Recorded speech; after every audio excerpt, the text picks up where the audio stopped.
بن ابی وقاص رضی اللہ تعالیٰ عنہ آپ نے کیا حضرت عبداللہ بن جہش رضی اللہ تعالیٰ عنہ عرض کرتے ہیں قبولیت دیا کڑیاں نے اج اللہ دے حضور دعا کریے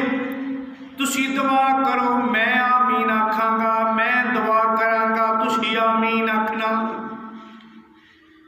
حضرت صاحب بن ابی وقاص رضی اللہ تعالیٰ عنہ آندے نے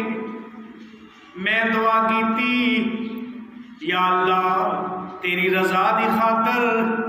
ایک کافر دے نال میرا مقابلہ ہوئے جڑا بڑا زور آور ہوئے بڑا طاقتور ہوئے میں اللہ اور دے رسول دی رضا دی خاطر اے دے نال لڑائی لڑاں مینوں دے تے غلبہ عطا کر جدوں میں انہوں اللہ دے راہ تے فنار کر دیاں خدا ساز و سامان اپنے قبضے دی اندر لے لواں جدوں میں دعا منگی حضرت عبداللہ بن جہش رضی اللہ تعالیٰ عنہ نے آمین کیا پھر حضرت عبداللہ بن جہش نے دعا منگی میری دعا نالوں نہ دی دعا بڑی زیادہ مضبوط سی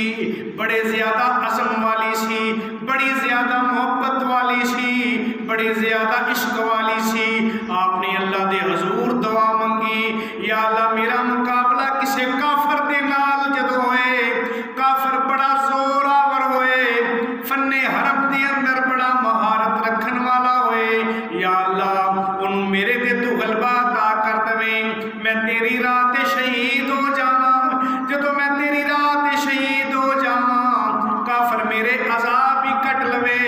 میری ناک بھی کٹی جائے میرے کان بھی کٹے جان میرے عذاب کٹ لے جان جدو قیامت والے دن انہاں کٹے ہوئے عذاباں دے نال میں تیرے حضور پیش ہواں یا اللہ جدو تم انہوں سوال کریں میں پھر تیرے سوال دا جواب دیاں اللہ رب العالمین قیامت والے دن فرمائے گا اے عبداللہ بن جہش کس جرم دے سبب تیرے عذاب کٹے گئے نے تیری آنکھ کان